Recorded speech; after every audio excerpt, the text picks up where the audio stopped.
National highway 766 Kozhikode Kollegal ദേശീയപാത മലബാറിന്റെയും വിശിഷ്യ കോഴിക്കോടിന്റെയും വയനാടിന്റെയും ഹൃദയധമനിയാണ്. ഈ ദേശീയപാത വർഷങ്ങളായി വലിയ കുരുക്കിൽപ്പെട്ട് ഇപ്പൊ അതിന്റെ പാരമ്യതയിലൂടെ ഈ ഗതാഗതക്കുരുക്ക് അനുഭവപ്പെട്ട് മുന്നോട്ട് പോവുകയാണ്. കഴിഞ്ഞ കുറച്ച് വർഷങ്ങളായി ഈ ഗതാഗതക്കുരുക്ക് സാമൂഹ്യ ജീവിതത്തെയും ചരക്ക് വാഹന ഗതാഗതത്തെയും വികസനത്തെയും വരെ വളരെ ഗുരുതരമായ രീതിയിൽ ബാധിക്കുന്ന സാഹചര്യത്തിലെത്തിയിരിക്കുന്നു. വയനാടിന്റെ എല്ലാ സാധ്യതകളെയും തകർക്കുന്ന രീതിയിലാണ് ഈ ഗതാഗതക്കുരുക്ക് ഇന്ന് അനുഭവപ്പെട്ടുകൊണ്ടിരിക്കുന്നത്. വയനാട് നിങ്ങൾക്കെല്ലാവർക്കും അറിയാം. നിങ്ങളെല്ലാവരും വയനാട്ടിൽ നിരന്തരം സഞ്ചരിക്കുന്നവരും ഔദ്യോഗികമായും വ്യക്തിപരമായും പോകുന്നവരുമാണ്. വയനാടിന് എയർ കണക്ടിവിറ്റി വയനാടിനില്ല. വയനാടിന് സീ കണക്ടിവിറ്റി ഇല്ല. വയനാടിന് റെയിൽ കണക്ടിവിറ്റി ഇല്ല.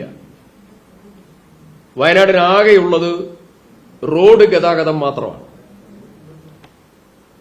നിർഭാഗ്യവശാൽ ഈ ഗതാഗതക്കുരുക്ക് ഇത്രയധികം അനുഭവിക്കുമ്പോഴും നിലവിലുള്ള താമരശ്ശേരി ചുരത്തിന്റെ കുരുക്കഴിക്കാനുള്ള നടപടികളിൽ സർക്കാരും ജില്ലാ ഭരണകൂടങ്ങളും കോഴിക്കോട് വയനാട് ഭരണകൂടങ്ങളും ഗുരുതരമായ പാളിച്ചയാണ് വരുത്തിയിട്ടുള്ളത്. അസംബ്ലിയിൽ, ജില്ലാതല യോഗങ്ങളിൽ, ഡിഡിസി മീറ്റിംഗുകളിൽ കത്തുമുഖേന നിരന്തരം ആവശ്യപ്പെട്ട ഘടകമാണ് ഈ ഗതാഗതക്കുരുക്കിന് പരിഹാരം കാണാൻ.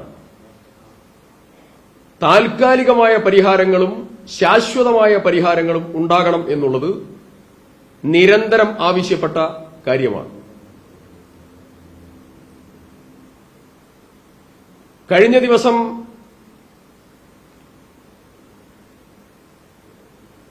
ഈ കുരുക്കിൽ അകപ്പെട്ടതായിരിക്കുന്ന സ്ത്രീകളും കുട്ടികളും വൃദ്ധരും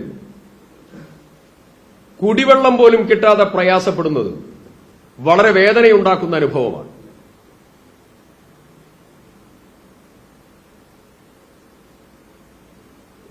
ഒരു മണിക്കൂറോ 2 മണിക്കൂറോ അല്ല,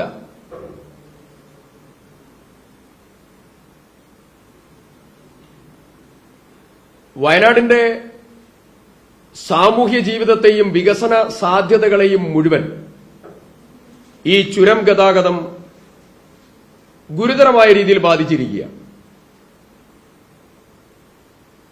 9ാം വളവിന്റെ മേലെ ഓണത്തിന് തൊട്ടു മുമ്പ് ഒരു പൊട്ടലുണ്ടായപ്പോ കോഴിക്കോട് കലക്ടർ അവിടെ സന്ദർശിക്കാൻ എടുത്ത സമയം 3ാമത്തെ ദിവസമാണ് കോഴിക്കോട് കലക്ടർ വന്നത്.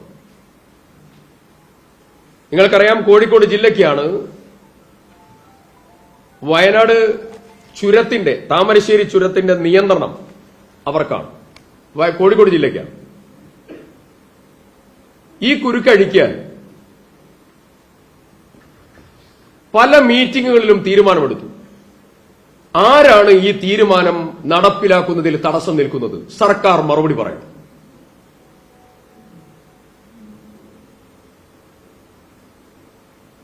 പതിനേഴ് 1/2023 വയനാട് കലക്ടറുടെ അധ്യക്ഷതയിൽ സുപ്രധാനമായിട്ടുള്ള യോഗ തീരുമാനങ്ങൾ എടുത്തു. അഡീഷണൽ ചീഫ് സെക്രട്ടറി തലത്തിൽ യോഗ തീരുമാനമെടുത്തു. അത് കഴിഞ്ഞ് മനുഷ്യാവകാശ കമ്മീഷൻ 2 തവണ ഈ വിഷയത്തിൽ ഇടപെട്ടു. 2 തവണ മനുഷ്യാവകാശ കമ്മീഷൻ കിട്ടിയ പരാതികളാണ് ഇതിന്റെ അടിസ്ഥാനം. ഇപ്പൊ അവസാനം ഈ കഴിഞ്ഞ ദിവസവും മനുഷ്യാവകാശ കമ്മീഷൻ ഇടപെട്ടു. ഇവരെല്ലാം ഇടപെട്ടിട്ടും ആരാണ് എടുത്ത തീരുമാനങ്ങൾ അട്ടിമറിക്കാനും നടപ്പിലാക്കുന്നതിലും ആരാണ് തടസ്സം നിൽക്കുന്നത്? ഞങ്ങൾ ഒരു കാര്യം പറയുന്നു, ജില്ലാതല ഏകോപനത്തിലും ചുരം ഗതാഗത സംരക്ഷണം ഉറപ്പുവരുത്തുന്നതിലും കേരള സർക്കാരും ജില്ലാ ഭരണകൂടവും ഗുരുതരമായ അലംഭാവം കാണിക്കുകയും ജനങ്ങളോട് വെല്ലുവിളി ഉയർത്തുന്ന സമീപനമാണ് സ്വീകരിച്ചുകൊണ്ടിരിക്കുന്നത്. ഇത് കയ്യും കെട്ടി നോക്കി നിൽക്കാൻ സാധ്യമല്ല.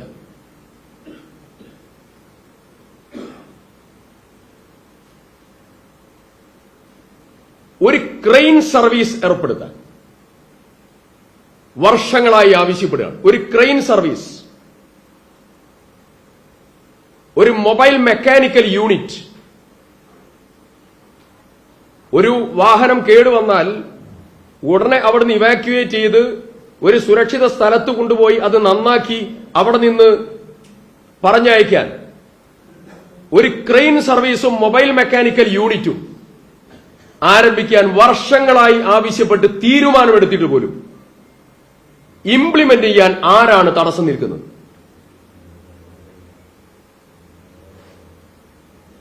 ഞങ്ങൾ പറഞ്ഞു, അടിവാരത്തും ലക്കിടിയിലും 2 കൺട്രോൾ സെന്ററുകൾ ആരംഭിക്കണം എന്നുള്ളത് പറഞ്ഞു. വയർലെസ് സംവിധാനത്തോടുകൂടി തദ്ദേശ സ്വയംഭരണ സ്ഥാപനങ്ങൾ തയ്യാറാണ്, ബഹുജനങ്ങൾ തയ്യാറാണ്, അങ്ങനെയുള്ള എല്ലാ ആളുകളും തയ്യാറാണ്. പക്ഷേ ഏകോപനം നടത്താൻ മന്ത്രിമാരോ സർക്കാരോ കലക്ടർമാരോ തയ്യാറല്ല. ഇത് വളരെയധികം വേദനാജനകമായ അനുഭവമാണ്. പ്രാഥമിക കാര്യങ്ങൾ പോലും നിർവഹിക്കാൻ സാധിക്കാതെ സ്ത്രീകളടക്കമുള്ള ആളുകൾ ചുരത്തിന്റെ ഗതാഗത കുരുക്കിൽപ്പെട്ട് വർഷങ്ങളായി നരകയാതന അനുഭവിച്ചിട്ടും താൽക്കാലിക പരിഹാര ശ്രമങ്ങൾ ഒന്നുപോലും നടത്താതെയാണ് മുന്നോട്ട് പോയിക്കൊണ്ടിരിക്കുന്നത്. ഇതെന്തിന്റെ അടിസ്ഥാനത്തിലാണ് ഇത്രയധികം നിസ്സംഗതയോടുകൂടി മലബാർ മേഖലയുടെ, കോഴിക്കോട് വയനാട് ജില്ലയുടെ അതിപ്രധാനമായിട്ടുള്ള ഈ പാതയുടെ കുരുക്കിനെ താൽക്കാലിക പരിഹാര മാർഗങ്ങൾ സ്വീകരിക്കുന്നതിൽ എന്തുകൊണ്ടാണ് ഈ അലംഭാവം സ്വീകരിച്ചുകൊണ്ടിരിക്കുന്നത്? ഒന്ന്, കുടിവെള്ളം പോലും ഈ 2 കൺട്രോൾ സെന്ററുകൾ താഴെയും മേലെയും ആരംഭിച്ചാൽ, അല്ലെങ്കിൽ ഒരു ടേക്ക് എ ബ്രേക്ക് സംവിധാനം ആരംഭിച്ചാൽ അവിടെ ടോയ്ലറ്റ് ഫെസിലിറ്റിയും കുടിവെള്ളവും ആവശ്യത്തിനുള്ള സ്നാക്സും അവിടെ പ്രൊവൈഡ് ചെയ്യാൻ പറ്റും. ഇതുവരെ ചെയ്യാൻ ഈ സംവിധാനങ്ങൾക്ക് സാധിക്കുന്നില്ല.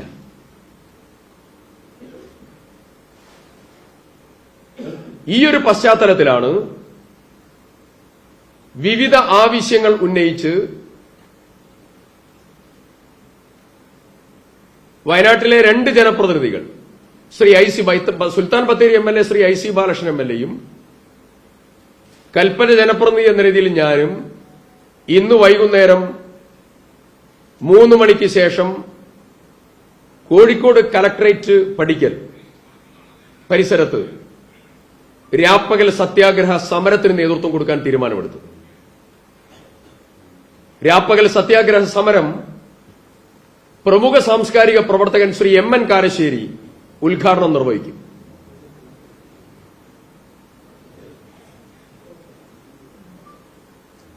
സാംസ്കാരിക, രാഷ്ട്രീയ, വാണിജ്യ, വ്യവസായ, ടൂറിസം മേഖലകളിലുള്ളതായിരിക്കുന്ന സംഘടനകളും പൊതുപ്രവർത്തകന്മാരും ജനപ്രതിനിധികളും ഉൾപ്പെടെ ഈ സമരത്തിൽ പങ്കാളികളാണ്.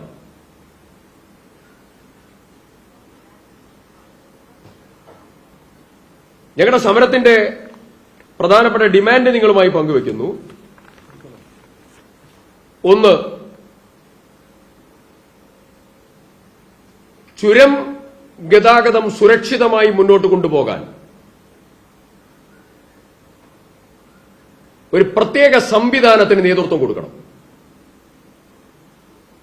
അതിന് സ്പെഷ്യൽ അതോറിറ്റിയായോ അതല്ലെങ്കിൽ ഏതെങ്കിലും തരത്തിലുള്ള പ്രത്യേക സംവിധാനമായോ ഒരു സ്പെഷ്യൽ സംവിധാനം ക്രമീകരിക്കണം.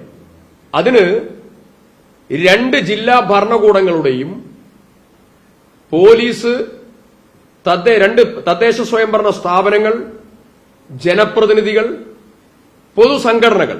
ആ പൊതുസംഘടന എന്ന് പറയുമ്പോൾ ചുരം ഗതാഗത കുരുക്കുണ്ടാകുമ്പോൾ അവിടെ ഇടപെടുന്നതായിരിക്കുന്ന സംഘടനകളുണ്ട്. അവരെയൊക്കെ ഉൾപ്പെടുത്തിയിട്ടുള്ള ഒരു സ്ഥിരം സംവിധാനം ആരംഭിക്കാനുള്ള നടപടി ഉണ്ടാവണം. ഞാൻ ഇന്നലെ രാത്രി 11:30 മണിക്കാണ് കൽപ്പറ്റയിൽ നിന്ന് പുറപ്പെട്ടത്. ഞാൻ എത്തിയത് പുലർച്ചെ 4 മണിക്കാണ്. 4 മണിയോട് അടുപ്പിച്ച. ഞാൻ രാത്രി 12:08 ഞാൻ ഫേസ്ബുക്കിൽ ലൈവ് ചെയ്യുന്നത്.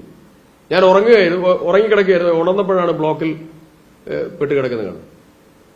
അവിടെ തന്നെ ഒരു ഫേസ്ബുക്ക് ലൈവ് ചെയ്തു. എത്തുന്നത് വളരെ നേരം വൈകിയ.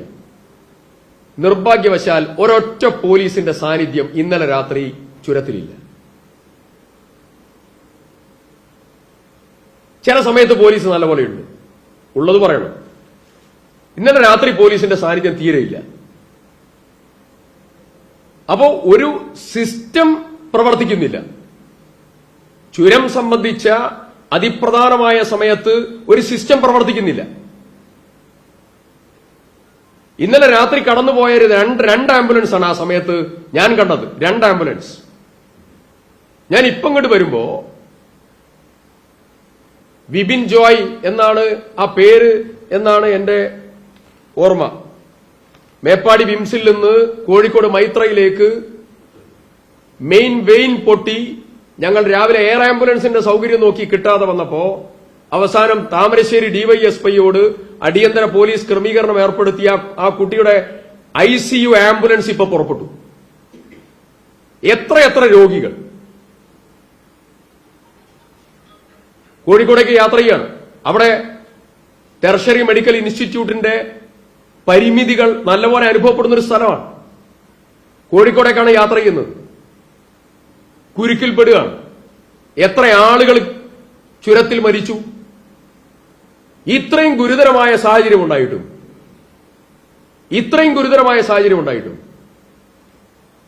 ഇതിൽ താൽക്കാലിക സംവിധാനം ഏർപ്പെടുത്തുന്നതിൽ വരെ ഗുരുതരമായിട്ടുള്ള പാളിച്ചയുണ്ടായി.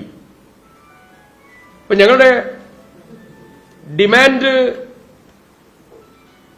പെർമനന്റ് സംവിധാനം രൂപീകരിക്കണം. സ്ഥിരം സംവിധാനം ചുരം സുരക്ഷിതത്വത്തിന് വേണ്ടി, സംരക്ഷണത്തിന്, ഗതാഗത സംരക്ഷണത്തിന് വേണ്ടി. മറ്റൊന്ന്, പടിഞ്ഞാറത്തറ പൂഴിത്തോട് റോഡ് അത് അടിയന്തരമായി യാഥാർത്ഥ്യമാക്കാനുള്ള നടപടി ഉണ്ടാവണം. 1994 ലീഡർ ശ്രീ കെ കരുണാകരൻ മുഖ്യമന്ത്രിയായപ്പോ അദ്ദേഹം ഉദ്ഘാടനം ചെയ്ത പദ്ധതിയാണ്, പ്രവൃത്തി ഉദ്ഘാടനം നിർവഹിച്ച പദ്ധതിയാണ്. കാലാകാലമായി വയനാടിന്റെ ഏറ്റവും പ്രധാനപ്പെട്ട ഒരു ഡിമാൻഡ്, വയനാട് മാത്രമല്ല നമ്മുടെ വടക്കൻ മലബാറിന്റെ വടകര, പേരാമ്പ്ര ഉൾപ്പെടെയുള്ള നമ്മുടെ വടകര ഉൾപ്പെടെയുള്ള മേഖലകളുടെ ഏറ്റവും പ്രധാനപ്പെട്ട ഡിമാൻഡാണ് ബദൽ പാതയാണ്. ചുരം ആവശ്യമില്ല, ഒരു ഹെയർപിൻ ബെൻഡിന്റെ ആവശ്യമില്ല, വലിയ മലകൾ ഇടിക്കേണ്ടതില്ല. ഇപ്പോ സർക്കാർ വിഭാവനം ചെയ്തിരിക്കുന്നത് അന്തിമ DPR ഒരു ചെറിയ തുരങ്കത്തോടു കൂടിയാണ്. ഏതായാലും ശരി, ഈ പടിഞ്ഞാറത്തറ പൂഴിത്തോട് റോഡ് യാഥാർത്ഥ്യമാക്കണം.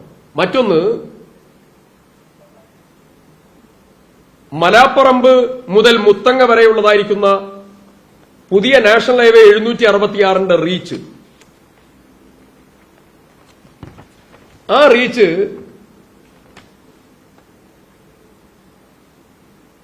ചിപ്പിലിത്തോട്, മരുതിലാവ്, തളിപ്പുഴ വഴിയാക്കുന്നതിന് വേണ്ടിയുള്ള വലിയ ഇടപെടൽ രാഹുൽ ഗാന്ധിയും പ്രിയങ്ക ഗാന്ധിയും കൽപ്പറ്റയിൽ മീറ്റിംഗ് നടത്തി കേന്ദ്രമന്ത്രിമാരെ കണ്ട് തുടർ ഫോളോ അപ്പുകൾ ഞങ്ങൾ എല്ലാവരും നടത്തി.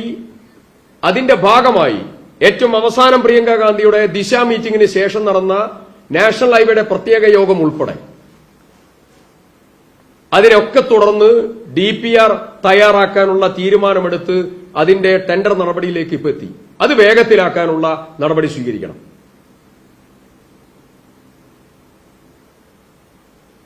മറ്റൊന്ന് കുറ്റ്യാടി ചുരം. ആ കുറ്റ്യാടി ചുരം ആവശ്യത്തിന് വീതിയില്ലാത്തതായിട്ടുള്ള പല മേഖലകളും അടിയന്തരമായി കുറ്റ്യാടി ചുരം പരിപൂർണമായി ബദൽ റോഡായി ഏറ്റവും പ്രധാനപ്പെട്ട പാതയായി വികസിപ്പിക്കാനുള്ള നടപടി ഉണ്ടാവണം. മറ്റൊരു കാര്യം, 4-ാം വളവിൽ നിന്ന് തുടങ്ങി അടിവാരത്തേക്കുള്ളതായിരിക്കുന്ന ഒരു ചെറിയ ഇന്ററിം ബദൽ റോഡുണ്ട്. ചെറിയ റോഡാണ്, 1 വേ ആണ്, ചെറിയ റോഡാണ്. ഒരു ചെറിയ അക്വിസിഷൻ നടത്തി ഒരു ഫണ്ട് വെച്ചാൽ അതൊരു നല്ല 4-ാം വളവ്, അടിവാരം മുതൽ 4-ാം വളവ് വരെയുള്ള നല്ല ബൈപ്പാസായി അത് ക്രമീകരിക്കാൻ പറ്റും. അങ്ങനെ തുടങ്ങി വിവിധ ആവശ്യങ്ങൾ ഉയർത്തിക്കൊണ്ടാണ് ഈ സമരത്തിന് നേതൃത്വം കൊടുക്കുന്നത്. മൾട്ടി ആക്സിൽ വാഹനങ്ങളും വലിയ ഭാരം കയറ്റിയ നിർമ്മാണ സാമഗ്രികൾ ഉൾപ്പെടെയുള്ള വലിയ വാഹനങ്ങളും. ഞങ്ങൾ ചോദിക്കുന്നു, ഇവർക്കൊന്നൊരു സാമാന്യമായ ബുദ്ധിയില്ലേ? ഒരു ഫെസ്റ്റിവൽ സീസൺ വരുമ്പോ, വെക്കേഷൻ വരുമ്പോ, Onam, Vishu, new year, Christmas, പെരുന്നാൾ, പൂജ അവധികൾ, ദസറ, അങ്ങനെ തുടങ്ങിയതായിരിക്കുന്ന സമയങ്ങളിൽ, ശനി ഞായർ ദിവസങ്ങളിൽ ഈ വാഹനങ്ങൾക്ക് നിയന്ത്രണം ഏർപ്പെടുത്തണം എന്നുള്ളത് എല്ലാ സമയത്തും തീരുമാനമെടുക്കും. ഞങ്ങൾ ചോദിക്കുന്നു, ഇത് ഇംപ്ലിമെന്റ് ചെയ്യാൻ ഒരു സുരക്ഷിതത്വത്തിന്റെ യാത്രാമാർഗത്തിന്റെ പെർമനന്റ് കലണ്ടർ ഉണ്ടാക്കണം. ആ കലണ്ടർ ഉണ്ടാക്കാൻ എന്താ അവർക്ക് ബുദ്ധിമുട്ട്? ഓരോ സമയത്തും ഇതിന്റെ പിറകെ ജനങ്ങൾ നടക്കുകയല്ലേ. ഇത് നേരത്തെ അങ്ങ് ഇംപ്ലിമെന്റ് ചെയ്താൽ മെനിഞ്ഞാന്നാണ് തീരുമാനം എടുക്കുന്നത്. മെനിഞ്ഞാന്ന് ഡേറ്റ് എത്രയാണ് നിങ്ങൾക്കറിയാലോ. വെക്കേഷൻ എന്ന് തുടങ്ങി. ശനി ഞായർ ദിവസങ്ങളിൽ എല്ലാ ദിവസവും പ്രശ്നമാണല്ലോ. ഞാൻ അസംബ്ലിയിൽ വെള്ളിയാഴ്ച അവിടെ നിന്ന് ഇറങ്ങി ശനിയാഴ്ചയും ഞായറാഴ്ചയും മണ്ഡലത്തിലെ പരിപാടികൾ കഴിഞ്ഞ് തിരിച്ചു വരുമ്പോ ഈ കോഴിക്കോട് ട്രെയിൻ കിട്ടാതെ തൃശൂരിൽ പോയി ട്രെയിൻ കയറിയ, നിരവധി സമയം ട്രെയിൻ കയറിയ ഒരു ജനപ്രതിനിധിയാണ്. 34 തവണ ഇപ്പോ ഞാൻ ഗതാഗത കുരുക്കിൽപ്പെട്ടിട്ടുണ്ട്. 34 തവണ. ഞാൻ എന്റേതല്ല പറയുന്നത്, സാധാരണക്കാരായിരിക്കുന്ന ആളുകളുടെ അവസ്ഥ എന്താ? ഇത്രയും ഗുരുതരമായ ഒരു പ്രശ്നമുണ്ടായിട്ട് മന്ത്രിമാർ നേതൃത്വം കൊടുത്ത ഒരൊറ്റ മീറ്റിംഗ് പോലും വിളിച്ചിട്ടില്ല. ഇത്രയും ഗുരുതരമായ പ്രശ്നം, ഈ മലബാർ, കോഴിക്കോട്, വയനാട് മേഖലകളുമായി ബന്ധപ്പെട്ടതായ ഇത്രയും ഗുരുതരമായ പ്രശ്നമുണ്ടായിട്ട് മന്ത്രിമാർ ഇടപെട്ടതായ ഒരു മീറ്റിംഗ് പരിഹാര നടപടികൾ സ്വീകരിച്ചിട്ടില്ല.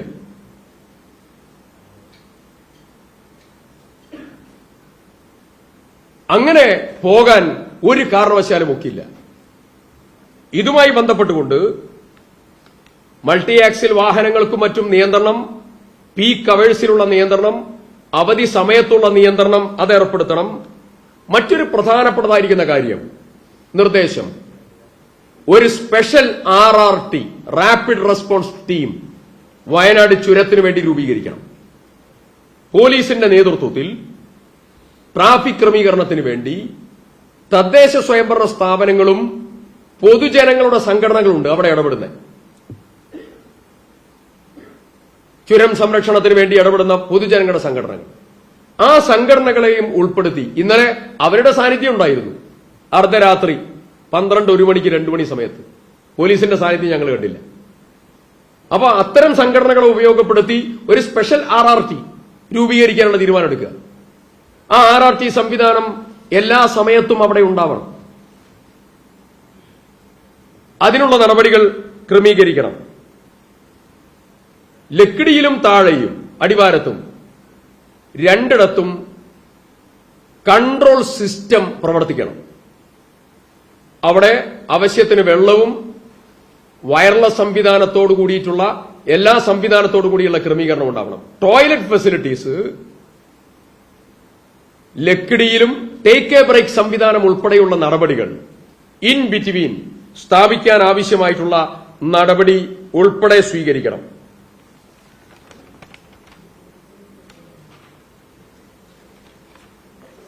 സമയാസമയം ആധുനിക സങ്കേതങ്ങൾ ഉപയോഗിച്ച് ജനങ്ങൾക്ക് വിവരങ്ങൾ എത്തിക്കാനും ഗതാഗത നിയന്ത്രണവും ഗതാഗത കുരുക്ക് സംബന്ധിച്ച കാര്യങ്ങളുമൊക്കെ ജനങ്ങൾക്ക് എത്തിക്കാനുള്ള നടപടി ഉൾപ്പെടെ ചെറിയ ചെറിയ ഇടപെടൽ നടത്തിയാൽ ഈ പ്രശ്നം മുഴുവൻ പരിഹരിക്കാൻ വയനാട് ചുരത്തിൽ സാധ്യമാകും എന്നുള്ളതാണ് ഞങ്ങളുടെ എല്ലാവരുടെയും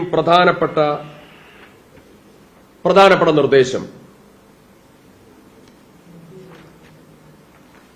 ഇത് ഈ ഗതാഗത കുരുക്ക് പരിഹരിക്കാൻ ബഹുമാനപ്പെട്ട മുഖ്യമന്ത്രിയും മന്ത്രിമാരും അടിയന്തരമായിട്ടുള്ള ഇടപെടലിന് നേതൃത്വം കൊടുക്കണം. അവരുമായി ചേർന്ന് ഇത് പരിഹരിക്കാൻ എന്തൊക്കെ ചെയ്യേണ്ടതുണ്ടോ ആ പരിപാടികൾക്ക് സഹകരിക്കും. ജനങ്ങളും പൊതുപ്രവർത്തകരും എല്ലാവരും സഹകരിക്കും. പക്ഷേ കയ്യും കെട്ടി നോക്കി നിൽക്കാൻ ഇനി ഒരു കാരണവശാലും അനുവദിക്കില്ല.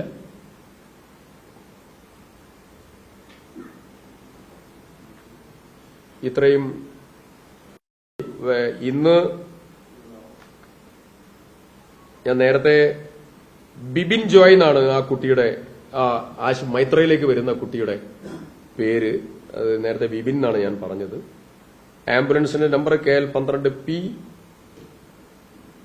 8075 ICU ആംബുലൻസിലാണ് വന്നുകൊണ്ടിരിക്കുന്നത്.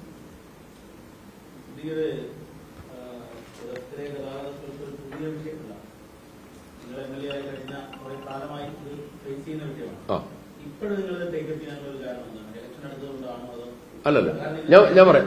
ഓ യെസ് യെസ് അതെ പറയാം. ഒന്ന് 24 ചാനൽ ഉൾപ്പെടെ എല്ലാ ചാനലുകളും മുഴുവൻ ചാനലുകളും ലൈവ് കൊടുക്കുകയും വരികയും ചെയ്ത ഒരു സമരമാണ് ലക്കിടി മുതൽ അടിവാരം വരെയുള്ള എന്റെ പ്രക്ഷോഭയാത്ര. നടക്കുകയും 14 കിലോമീറ്റർ നടന്നാണ് ആ യാത്രയ്ക്ക് നേതൃത്വം കൊടുത്തത്. അത് 2 വർഷം മുമ്പെയാണ്. ഇല്ല അവസാനിപ്പിച്ചില്ല.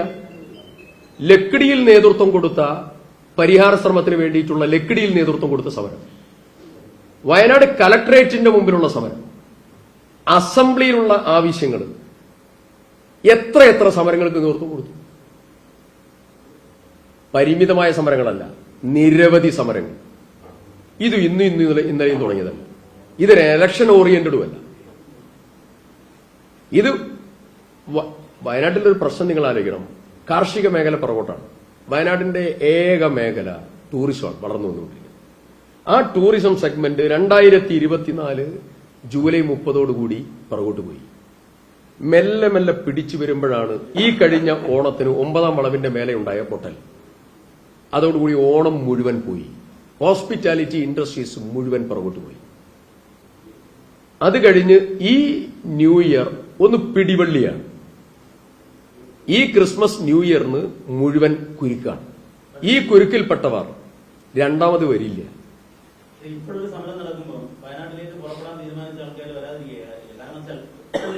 ഏത് സമരം?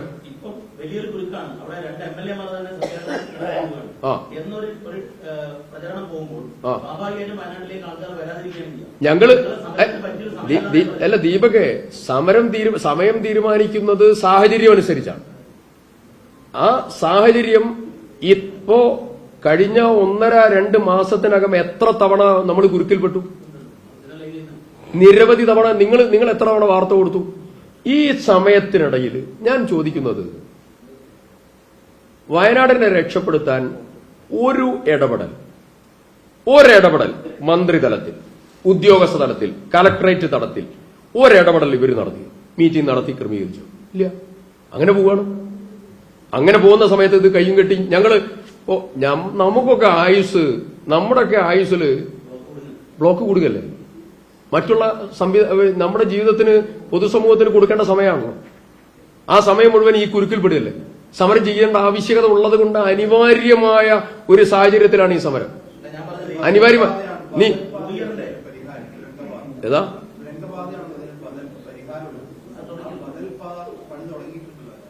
ഒരു മിനിറ്റ്. നമ്മുടെ തുരങ്കപാത ഞാൻ അതിനെ സ്വാഗതം ചെയ്തയാളാണ്. ഞാൻ അതിന്റെ ഉദ്ഘാടന പരിപാടിയിൽ പങ്കെടുത്ത ആളാണ്. ഞാൻ അതിനുവേണ്ടിയുള്ള മീറ്റിംഗുകൾ നടത്തിയ ജനപ്രതിനിധിയാണ്. ഇവാലുവേഷനിൽ പങ്കെടുത്ത ആളാണ്. ആ തുരങ്കപാത നിർമ്മാണം ഏത് വർഷം വരെ കഴിയും? ആ വർഷം വരെ നമ്മൾ കുരുക്കിൽ പെടാൻ പറ്റും. 2 ടോയ്ലറ്റും 2 കൺട്രോൾ റൂമും അതുപോലെ ഒരു RRT സംവിധാനവും അത്യാവശ്യം കുടിവെള്ളവും ഒരു ക്രമീകരണവും ഒരു ക്രെയിൻ സർവീസും മറ്റും കൊണ്ടുവന്നാൽ ഈ പ്രശ്നം തീരുമല്ലോ.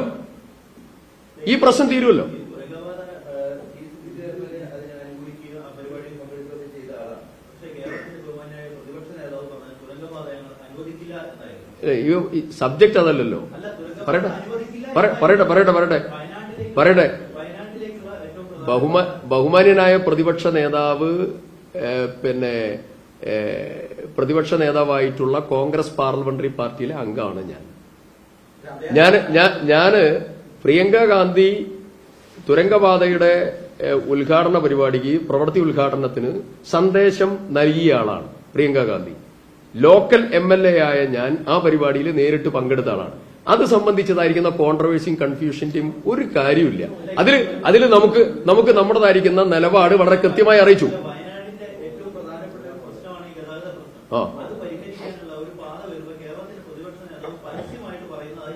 ഞാൻ ലോക്കൽ MLA ഞാനടക്കം സ്വാഗതം ചെയ്തില്ലേ? MP പ്രിയങ്ക ഗാന്ധി സ്വാഗതം ചെയ്തില്ലേ? എന്തിനാ നിങ്ങൾ അങ്ങോട്ട് പോണത്? അതിനേക്കാളും മേലല്ലേ MP ഒക്കെ മറ്റുള്ള കോൺഗ്രസ് AICC ജനറൽ സെക്രട്ടറി. വളരെ കൃത്യമായി ലോക്കൽ MLA MPയും പങ്കെടുത്തില്ലേ? പിന്നെ അതിനേക്കാളും വലുതല്ലോ. ഞങ്ങൾ വയനാടിന്റെ ഏറ്റവും പ്രധാനപ്പെട്ട പ്രശ്നം പരിഹരിക്കുന്നതിന്റെ ഭാഗമായി എന്തെല്ലാം നടപടിയെടുക്കുന്നുവോ അതിനെ മുഴുവൻ സ്വാഗതം ചെയ്തിട്ടുണ്ട്, അതിന്റെ കൂടെ നിന്നിട്ടുണ്ട്.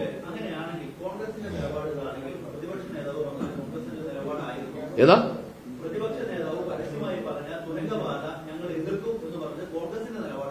ലോക്കലായിട്ടുള്ള MLAയും ലോക്കലായിട്ടുള്ള MP എന്ന രീതിയിൽ പ്രിയങ്ക ഗാന്ധിയും ഈ വിഷയത്തിൽ കൃത്യമായിട്ടുള്ള നിലപാട് പറഞ്ഞതോടുകൂടി തന്നെ എന്താണ് നിലപാട് എന്നുള്ളതിനെ സംബന്ധിച്ച് കൺഫ്യൂഷന്റെ ആവശ്യമില്ലല്ലോ. എന്തിനാ എന്റെ വായ കൊണ്ട് നിങ്ങളുടെ അഭിപ്രായം പറയിപ്പിക്കുന്നത്?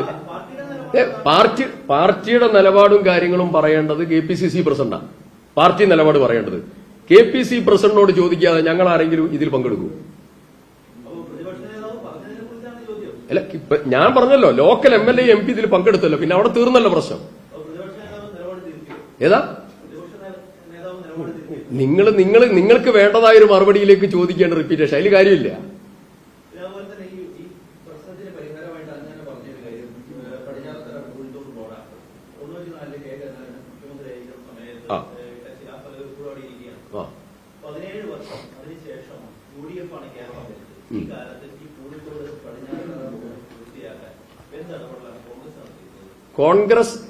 കോൺഗ്രസ് ആണെങ്കിലും LDF, ഞാൻ പറയാം, കോൺഗ്രസ് ഗവൺമെന്റും LDF ഗവൺമെന്റും എല്ലാവരും ഭരിക്കുമ്പോഴും ഉണ്ടാകുന്ന മെയിൻ പ്രശ്നം ഫോറസ്റ്റ് ഡിപ്പാർട്ട്മെന്റ് ഇടപെടൽ. അതിൽ ഫോറസ്റ്റ് ആക്ടിന്റെ മെയിൻ സോഴ്സ് സെൻട്രൽ ആക്ട് ആണല്ലോ. അപ്പോ ഇവരെടുക്കുന്ന നിലപാടാണ് ഇതിലെ ഏറ്റവും പ്രധാനപ്പെട്ട പ്രശ്നം. ഞാനൊരു കാര്യം പറയാം. ഇപ്പോ പടിഞ്ഞാറത്തറ പൂഴിത്തോട് റോഡിന്റെ ആക്ഷൻ ആരംഭിക്കുന്നത്, ഇപ്പൊ റീസെന്റ് ആയിട്ടുള്ള ആക്ഷൻ ആരംഭിക്കുന്നത്, ഞാൻ അസംബ്ലിയിൽ ഏറ്റവും കൂടുതൽ സമയം സബ്മിഷൻ, കോളിംഗ് അറ്റൻഷൻ, എന്റെ ബഡ്ജറ്റ് ഉൾപ്പെടെ സപ്ലിമെന്ററി ബഡ്ജറ്റ് മറ്റുള്ള മേഖലകളിലൊക്കെ സംസാരിച്ചപ്പോൾ ഏറ്റവും കൂടുതൽ ഇടപെട്ടതായിരിക്കുന്ന വിഷയം, ഡിമാൻഡ് ചെയ്തത് പടിഞ്ഞാറത്തറ പൂഴിത്തോട് റോഡും ചുരം ഗതാഗത പ്രശ്നങ്ങളുമാണ്. ഇതിൽ പടിഞ്ഞാറത്തറ പൂഴിത്തോട് റോഡ് ബഹുമാനപ്പെട്ട മന്ത്രി ഫോറസ്റ്റ് മിനിസ്റ്ററുടെ ഒരു യോഗം ഞങ്ങൾ വയനാട്ടിൽ വിളിപ്പിച്ചു. ഞങ്ങൾ പറഞ്ഞു, അദ്ദേഹം വന്നു, അദ്ദേഹം മീറ്റിംഗ് നടത്തി. ആ മീറ്റിംഗിൽ അദ്ദേഹത്തിന്റെ മുമ്പിൽ വെച്ചുകൊണ്ട് ഫോറസ്റ്റ് ഉദ്യോഗസ്ഥന്മാരോട് ചോദിച്ചു, നിങ്ങൾ ഈ പടിഞ്ഞാറത്തറ പൂഴിത്തോട് റോഡിനെ തകർക്കാൻ 994 സെയിം റിപ്പോർട്ട് ഇവർ 2025 കൊണ്ടുവരികയാണ്. ഇതാണ് പ്രശ്നം. അപ്പൊ അതിനെ കവർ ചെയ്ത് മുന്നോട്ട് പോകണം. അതില് രാഷ്ട്രീയമായ അഭിപ്രായ വ്യത്യാസം അക്കാര്യത്തിലില്ല. ഫോറസ്റ്റ് ഡിപ്പാർട്ട്മെന്റ് ആണ് ഈ കാര്യത്തിൽ വളരെ മോശം നിലപാട്. അത് ഏത് ഗവൺമെന്റ് ആയപ്പോഴും അവരതാണ് സ്വീകരിച്ചത്. ആ നിലപാടല്ല വേണ്ടത്. പൊതുസമൂഹത്തിന്റെ ഏറ്റവും പ്രധാനപ്പെട്ട പ്രശ്നം ഇപ്പോ ഇവിടെ സഫാരി പാർക്ക് വന്നതുകൊണ്ട് അതിന്റെ അരികിലൂടെ പുതിയ അലൈൻമെന്റ് വേണം എന്നുള്ളതാണ് ഗവൺമെന്റ് ഏത് പ്രപ്പോസൽ അതുമായി ബന്ധപ്പെട്ടെടുത്താലും നമ്മൾ പോസിറ്റീവായി അതിനെ സ്വാഗതം ചെയ്യും എന്നുള്ളതും മിനിസ്റ്ററോടും എല്ലാവരോടും പറഞ്ഞു. നമുക്ക് ഈ കാര്യത്തിൽ മറ്റ് രാഷ്ട്രീയ പ്രശ്നങ്ങളില്ല.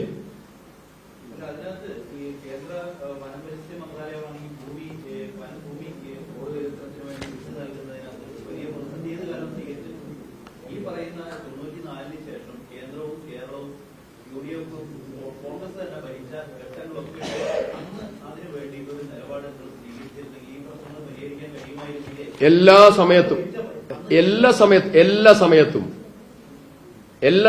ഞങ്ങൾ TPയോട് സംസാരിക്കണം. ഞാനും TP ഈ കാര്യത്തിൽ നിരവധി തവണ അസംബ്ലിക്കകത്ത് സംസാരിച്ച ആളുകളാണ്, പരസ്പരം സംസാരിച്ച ആളുകളാണ്. മുല്ലപ്പള്ളിയോട് സംസാരിച്ചതാണ്. ഇപ്പോഴത്തെ MP ഷാഫിയായിട്ട് ബന്ധപ്പെട്ടതാണ്. പാർലമെന്റിൽ ഷാഫിയും അതിനു മുമ്പ് K മുരളീധരനും ഒക്കെ ഇതിൽ ഇടപെട്ടതാണ്. ഇപ്പോ പ്രിയങ്ക ഗാന്ധിയും രാഹുൽ ഗാന്ധിയും ഇടപെട്ടതാണ്. ഞങ്ങളെല്ലാവരും ഈ കാര്യത്തിൽ ഞങ്ങൾക്കിതിൽ രാഷ്ട്രീയമില്ല. ഞങ്ങളെല്ലാവരും പോസിറ്റീവായി ഒരൊറ്റ ധ്രുവത്തിൽ സഞ്ചരിക്കുന്നവരാണ്. ഞങ്ങൾക്ക് ആർക്കും ഇതിൽ രാഷ്ട്രീയമില്ല. വയനാടിന്റെ പ്രശ്നം മാത്രമല്ല, കോഴിക്കോടിന്റെയും പ്രശ്നമാണ്. ഈ പ്രശ്നം പരിഹരിക്കുന്നതിൽ സെൻട്രൽ ഗവൺമെന്റിൽ ഉദ്യോഗസ്ഥ സമീപനത്തിനെതിരായി വലിയ രീതിയിലുള്ള ഇടപെടൽ എല്ലാ സമയത്തും നടത്തിയിട്ടുണ്ട്. ഇനി ഈ കാര്യത്തിൽ രാഷ്ട്രീയമായിട്ടുള്ള സമവായം വളരെ കൃത്യമായിട്ടുണ്ട്. പൊളിറ്റിക്കൽ ഡിസിഷനിലേക്ക് വരേണ്ടത് ഇപ്പോ വൈൽഡ് ലൈഫ് സാങ്ച്വറിയാണ്. ഈ വൈൽഡ് ലൈഫ് സാങ്ച്വറി സംബന്ധിച്ച് സെൻട്രൽ ഗവൺമെന്റിന്റെ അനുവാദം ആവശ്യമാണ്. ഞാൻ പറഞ്ഞ ഇതാണ് പറയുന്നത് പടിഞ്ഞാറത്തറ പുഴുത്തോട് അതിൽ സെൻട്രൽ ഗവൺമെന്റിന്റെ പിന്തുണ ആവശ്യപ്പെട്ട് MPയുടെ നേതൃത്വത്തിൽ ഷാഫിയുടെയും പ്രിയങ്ക ഗാന്ധിയുടെയും നേതൃത്വത്തിലുള്ള ഇടപെടൽ നടന്നുകൊണ്ടിരിക്കുകയാണ്. അതിന് എല്ലാ രാഷ്ട്രീയ പാർട്ടിയുടെയും പിന്തുണയുണ്ട്. TP രാമകൃഷ്ണൻ അതിനുവേണ്ടി നിൽക്കുകയാണ്, ഞാനതിനു വേണ്ടി നിൽക്കുക. നമുക്കൊന്നും ഇതിൽ അഭിപ്രായ വ്യത്യാസമില്ല. ഞങ്ങൾ ഒന്നിച്ച് LDF ചക്കിട്ടപ്പാറ പ്രക്ഷോഭ സമ്മേളനം നടത്തിയല്ലോ ഒന്നിച്ച്. ഞാനതിൽ പങ്കെടുത്ത ആളാണല്ലോ. പടിഞ്ഞാറത്തറയിലെ പരിപാടിയിൽ ഞങ്ങൾ ഒന്നിച്ച് പങ്കെടുക്കുന്ന ആണല്ലോ. ഞങ്ങൾക്ക് ഇതിലൊന്നും അഭിപ്രായ വ്യത്യാസമില്ല. ഇത് നടക്കുക എന്നുള്ളതാണ്. ഓക്കെ, വൈകുന്നേരം എല്ലാവരും വരണം. ഏതാ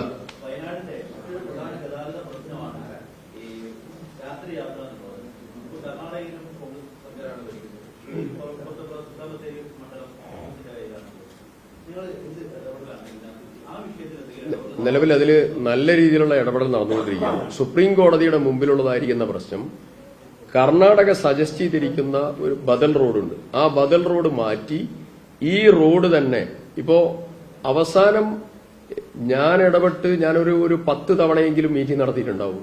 പേഴ്സണൽ മീറ്റിംഗും അല്ലാത്ത ഒഫീഷ്യൽ മീറ്റിംഗ് നടന്നിട്ടുണ്ട്. ശ്രീധര എന്ന് പറഞ്ഞ റീജിയണൽ ഓഫീസറുമായിട്ട് തിരുവനന്തപുരത്ത് അദ്ദേഹത്തിന്റെ ഓഫീസിൽ പറയട്ടെ.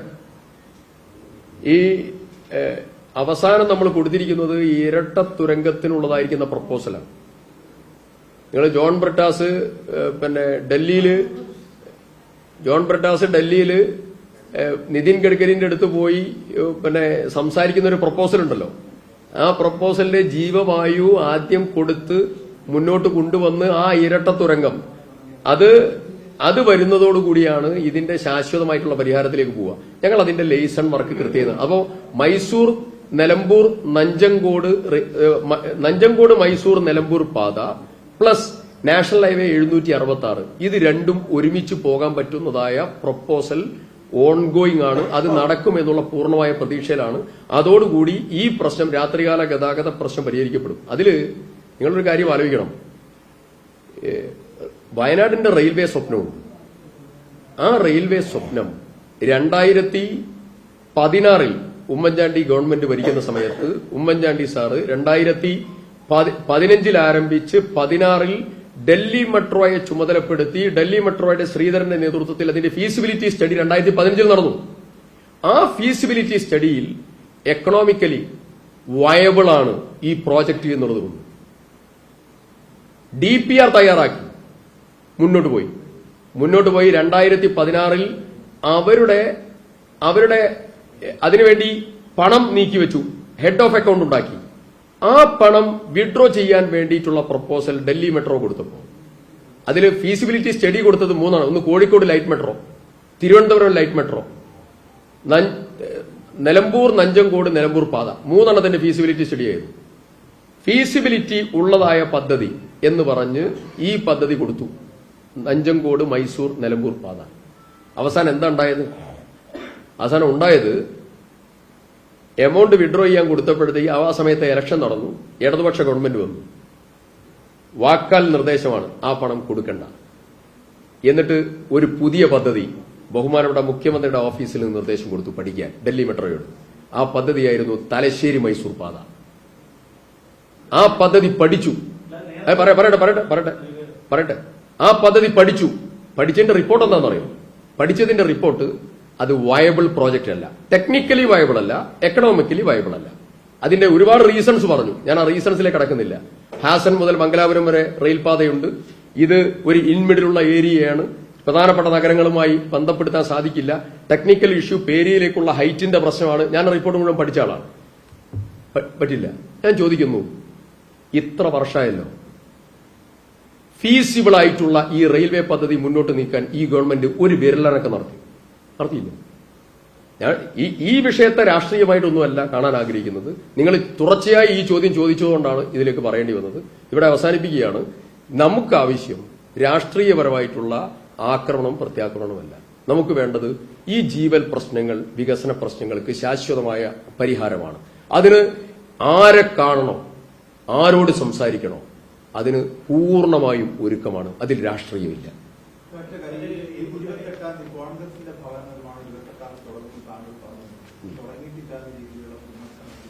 അത് വേറൊരു സമയത്ത് സംസാരിച്ചാൽ പോരെ. ഞാൻ പറയാം. ഒന്ന്, വിമർശനമുള്ള ആളല്ലേ ഞാൻ. എന്റെ ഫേസ്ബുക്കിന്റെ താഴെ വരുന്ന ഒരു കമന്റും ഡിലീറ്റ് ചെയ്യാത്ത ആളാണ്. പിന്നെ ഞാൻ മദ്യപിക്കാറില്ല. ഇപ്പം വരുന്ന കമന്റുകൾ, ഞാനൊരു വിദേശത്ത് ദുബൈയിലെ ഒരു ആദ്യമായി ജീവിതത്തിൽ ഒരു ഡെസർട്ട് സഫാരിക്ക് പോയി, അവിടെ ഇരുന്ന് കുടുംബസമേതം മക്കളോടൊപ്പം പോയി അവിടെ നിന്ന് എഴുന്നേൽക്കുമ്പോൾ ആ എഴുന്നേൽക്കുന്ന ചിത്രം വെച്ച് പിന്നെ വോഡ്കയും മറ്റൊക്കെ ആക്കി എന്നെ സ്ഥിരം മദ്യപാനിയാക്കിയതായിരിക്കുന്ന സൈബർ ഹാൻഡിലുകളാണ് പറയട്ടെ ഇടതുപക്ഷ സൈബർ ഹാൻഡിലുകൾ. ഇപ്പോ ഞാൻ ആ വിമർശനത്തെ നമ്മളൊക്കെ ഉൾക്കൊള്ളും.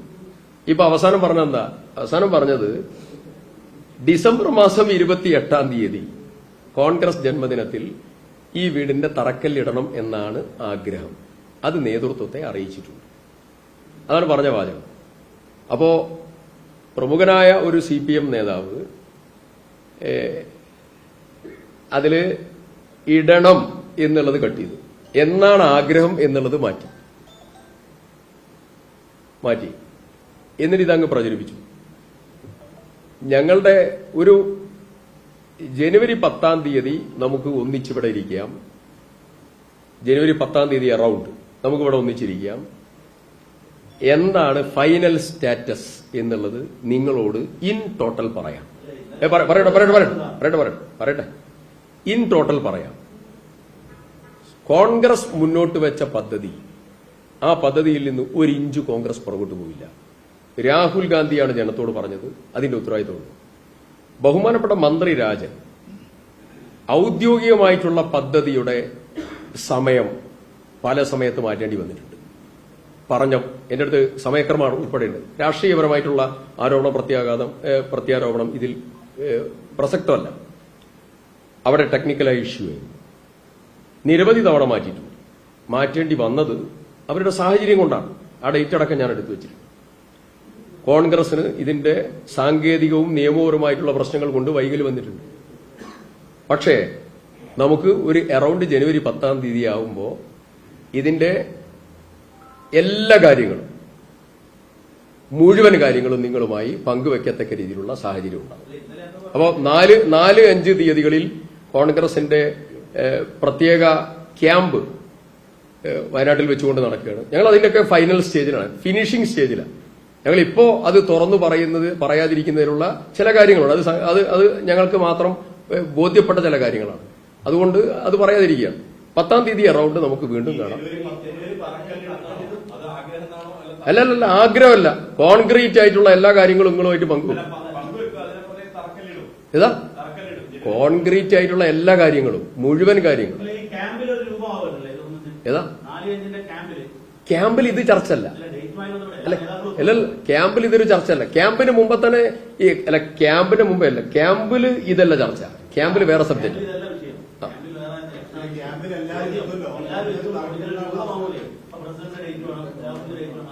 നമ്മള് ഇവക്ക് 10-ാം തീയതിയോടുകൂടി, അറൌണ്ട് 10-ാം തീയതിയോടുകൂടി നമ്മൾ വീണ്ടും കാണും.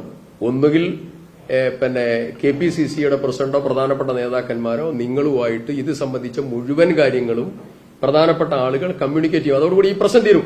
ഞങ്ങൾക്കെതിരായിട്ടുള്ള ആക്രമണങ്ങൾക്ക്, ദിവസങ്ങൾക്കുള്ള ഈ സൈബർ ആക്രമണങ്ങൾക്ക് ദിവസങ്ങൾക്കുള്ള ആയുസേ ഉള്ളൂ. ഇനിയിപ്പോ ഞാനൊരു കാര്യം പറയാം. ഞങ്ങൾ അതിൽ നിന്നൊന്നും പുറകോട്ട് പോരാന്നേ. ഇനിയിപ്പോ ഞാനൊരു കാര്യം പറയാം. നിങ്ങളിങ്ങനെ ഈ ചോദിച്ചോണ്ടൊരു കാര്യം പറയാം. ഏതാ അത് നിങ്ങൾ പറഞ്ഞാണ്, ഞാൻ പറഞ്ഞില്ല. ഇല്ല,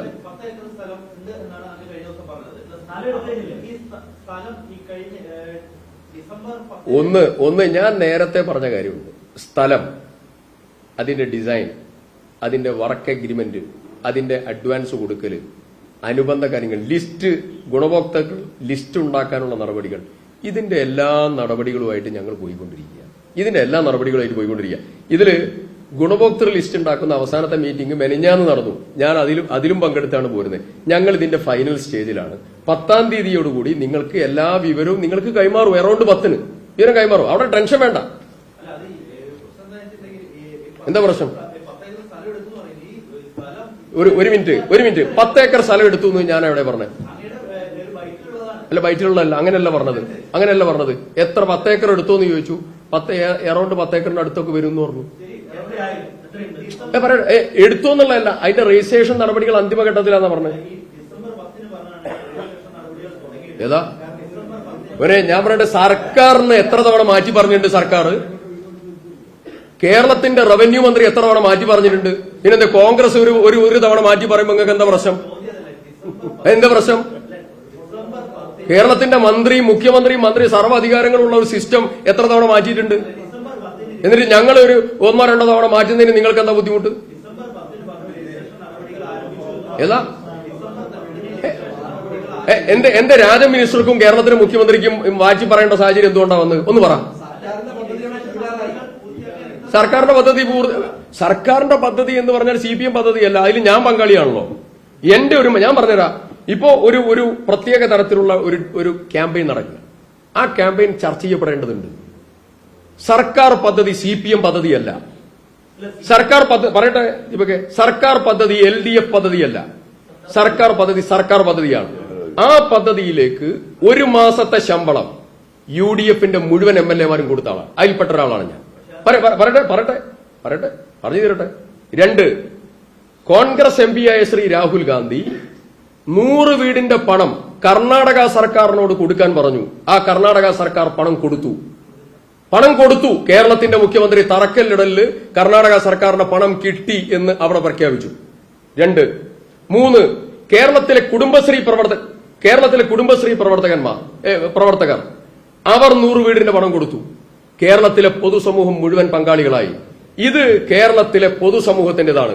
അതിന് UDF-നും LDF-നും ഞങ്ങൾക്കും എല്ലാവർക്കും അവകാശമുണ്ട്. ഇപ്പോ പറയട്ടെ. അതിന്റെ പുറമെയാണ്, ആ ഉത്തരവാദിത്തത്തിൽ പങ്കാളിത്തം വഹിച്ചതിന്റെ പുറമെയാണ് കോൺഗ്രസ് 100 വീട് വിഭാവനം ചെയ്തത്. ആ വീട് നിർമ്മാണത്തിൽ നിന്ന് കോൺഗ്രസ് 1 ഇഞ്ച് പുറകോട്ട് പോകില്ല. ആ 100 വീടും ഉണ്ടാകും, നടപടിയുണ്ടാകും. ഇനി ഒന്ന് കേട്ടെ, ഒരൊറ്റ കാര്യം കൂടെ. ഞാൻ മെനിഞ്ഞാന്ന് മലബാർ ഗോൾഡിന്റെ ആസ്ഥാനത്തെ 2 മണിക്കൂറോളം എന്ന് പറഞ്ഞാൽ അവിടെയുള്ള ഹയർ എഡ്യൂക്കേഷൻ സെഗ്മെന്റിൽ പഠിക്കുന്ന 134ഓളം വരുന്ന കുട്ടികൾ. ആ 134 കുട്ടികളുടെ ഉന്നത വിദ്യാഭ്യാസം വീഴും എന്നുള്ള ഘട്ടമെത്തിയപ്പോ വീഴൂ എന്നുള്ള ഘട്ടമെത്തിയപ്പോൾ ഞാൻ ഗവൺമെന്റ് പരാതി കൊടുത്താണ്, കലക്ടർമാരോട് ഡിസ്കസ് ചെയ്താണ്, മന്ത്രിമാരോട് പറഞ്ഞതാണ്. എല്ലാം പറഞ്ഞിട്ടും അവസാനം ഈ മക്കൾ വന്ന് കരഞ്ഞപ്പോ അവർക്ക് അച്ഛൻ അമ്മയും എല്ലാം പോയതാണ്. അവർക്ക് ആകെയുള്ളത് ഈ പഠനം മാത്രമാണ്. ഈ മക്കളിൽ വല്ലാതാരും മരിച്ചിട്ടില്ല. കാരണം എന്താ? അവരൊക്കെ പഠിക്കുന്ന സ്ഥലത്തായിരുന്നു. അമേരിക്കയിലെ നോർത്ത് വിച്ച് യൂണിവേഴ്സിറ്റിയിൽ പഠിക്കുന്ന ഷിംറോൺ ആലക്കൽ മുതൽ MBBS ഇപ്പൊ പഠിച്ചിറങ്ങിയതായിരിക്കുന്ന ആലപ്പുഴ മെഡിക്കൽ കോളേജിലെ കുട്ടി മുതൽ അച്ഛനും അമ്മയും മരിച്ച MCA പോണ്ടിച്ചേരി യൂണിവേഴ്സിറ്റി പഠിക്കുന്ന സാരജ് മുതൽ മെക്കാനിക്കൽ എഞ്ചിനീയറിംഗ് കഴിഞ്ഞ് പുറത്തിറങ്ങിയ വിഷ്ണു മുതൽ മുഴുവൻ ചെറിയ കോഴ്സിനും വലിയ കോഴ്സിനും പഠിക്കുന്ന കുട്ടികൾ ഒരൊറ്റ കുട്ടിയും വീണില്ല. ഒരൊറ്റ കുട്ടിയും സർക്കാർ ഏറ്റെടുത്തില്ല. മുഴുവൻ ഏറ്റെടുത്തത് മലബാർ ഗോൾഡിന്റെയും മറ്റുള്ള സ്ഥാപനങ്ങളുടെയും സഹായത്തോടു കൂടി MLA കെയറാണ്. ഇനി 2 ദിവസം മുമ്പേ മലബാർ ഗോൾഡ് ആസ്ഥാനത്ത് പോയത് അവർ എന്റെ അഭ്യർത്ഥനയും എല്ലാം ഉൾക്കൊണ്ട് ഒരു ഫിനിഷിംഗ് സ്കൂൾ സ്ഥാപിച്ചു. ആ ഫിനിഷിംഗ് സ്കൂളിൽ 14 കുട്ടികളുടെ ട്രെയിനിങ് കഴിയായിരുന്നു. ഞങ്ങൾ ഇപ്പോഴും ദുരന്തബാധിത കമ്മ്യൂണിറ്റിയെ ജീവിപ്പിക്കാനുള്ള ശ്രമത്തിന്റെ ഭാഗമാണ്. അതിജീവനം എന്ന് പറഞ്ഞാൽ സ്ട്രക്ചറലല്ല. അതിജീവനം എന്ന് പറഞ്ഞാൽ ആ മനുഷ്യരുമായി ബന്ധപ്പെട്ട എല്ലാ കാര്യം വരും. ഞാൻ ചോദിക്കുന്നു, 1483 കോടി രൂപ സർക്കാരിന്റെ കയ്യിലുണ്ട്. ഞാൻ ചോദിക്കട്ടെ, ഇതുവരെ ആ കടം എഴുതി തള്ളി. എന്താ പ്രശ്നം? കേന്ദ്രം തള്ളിയില്ല, സംസ്ഥാനം തള്ളിയില്ല. എന്താ പ്രശ്നം? ഒരൊറ്റ ഹയർ എഡ്യൂക്കേഷനിലെ കുട്ടിയുടെ ഉത്തരവാദിത്വം ഈ ഗവൺമെന്റ് ഏറ്റെടുത്തോ?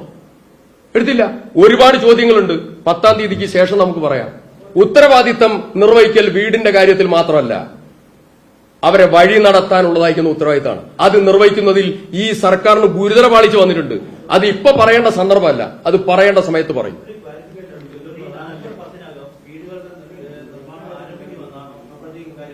ഏതാ അത്? 10-ാം തീയതി അതിന്റെ പൂർണ്ണമായിട്ടുള്ള വിവരം 10-ാം തീയതിയോടുകൂടി അറൌണ്ട് 10ഓടുകൂടി നമുക്ക് കൈമാറും. ഞാനേ നിങ്ങളോട് മറുപടി പറഞ്ഞു. നിങ്ങളോട് മറുപടി പറഞ്ഞു. അതില് കൃത്യതയോടുകൂടി പറഞ്ഞു. അറൌണ്ട് 10ഓടുകൂടി ഇതിന്റെ പൂർണ്ണ വിവരം നിങ്ങളുമായി പങ്കുവെക്കും എന്നുള്ളത് പറഞ്ഞു. അറൌണ്ട് 10ഓടുകൂടി എല്ലാ വിവരങ്ങളും കൈമാറും. അതിൽ നിങ്ങൾക്ക് ക്ലാരിറ്റി വരും കേട്ടോ, ക്ലാരിറ്റി വരും. ഇനി ഒരു കാര്യം കൂടെ കേട്ടെ, ഇതോടെ പറഞ്ഞ് അവസാനിപ്പിക്കാം.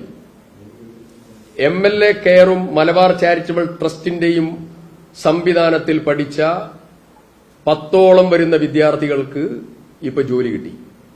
ഈ നേരത്തെ പറഞ്ഞ സാരജും വിഷ്ണുവും മലബാർ ഗോൾഡിൽ തന്നെ ജോലി ചെയ്യുന്നു. 14 കുട്ടികളുടെ ട്രെയിനിങ് കഴിഞ്ഞു. 10ഓളം കുട്ടികൾ മറ്റുള്ള സ്ഥാപനത്തിൽ ജോലി ചെയ്യുന്നു. ഏനപ്പൊയ്യ യൂണിവേഴ്സിറ്റിയിൽ 10ഓളം വരുന്ന കുട്ടികൾ നഴ്സിംഗ് പഠിക്കുകയാണ്. ഫറൂഖ് കോളേജിൽ 5 കുട്ടികൾക്കാണ് ഇത്തവണ സൗജന്യമായി കിട്ടിയത്. ഏനപ്പൊയ്യയിൽ നിരവധി കുട്ടികൾ പഠിക്കുകയാണ്. തിരുവനന്തപുരത്ത് കന്യാകുമാരിയിൽ തക്കല നിഷ് ഡീംഡ് യൂണിവേഴ്സിറ്റിയിൽ 100ഓളം വരുന്ന കുട്ടികൾ മറ്റുള്ള കുട്ടികളൊക്കെ പഠിക്കുകയാണ്. ഇങ്ങനെ കുറെ കാര്യങ്ങൾ ഞങ്ങൾ അവിടെ ഏറ്റെടുത്ത് ചെയ്തുകൊണ്ടിരിക്കുക.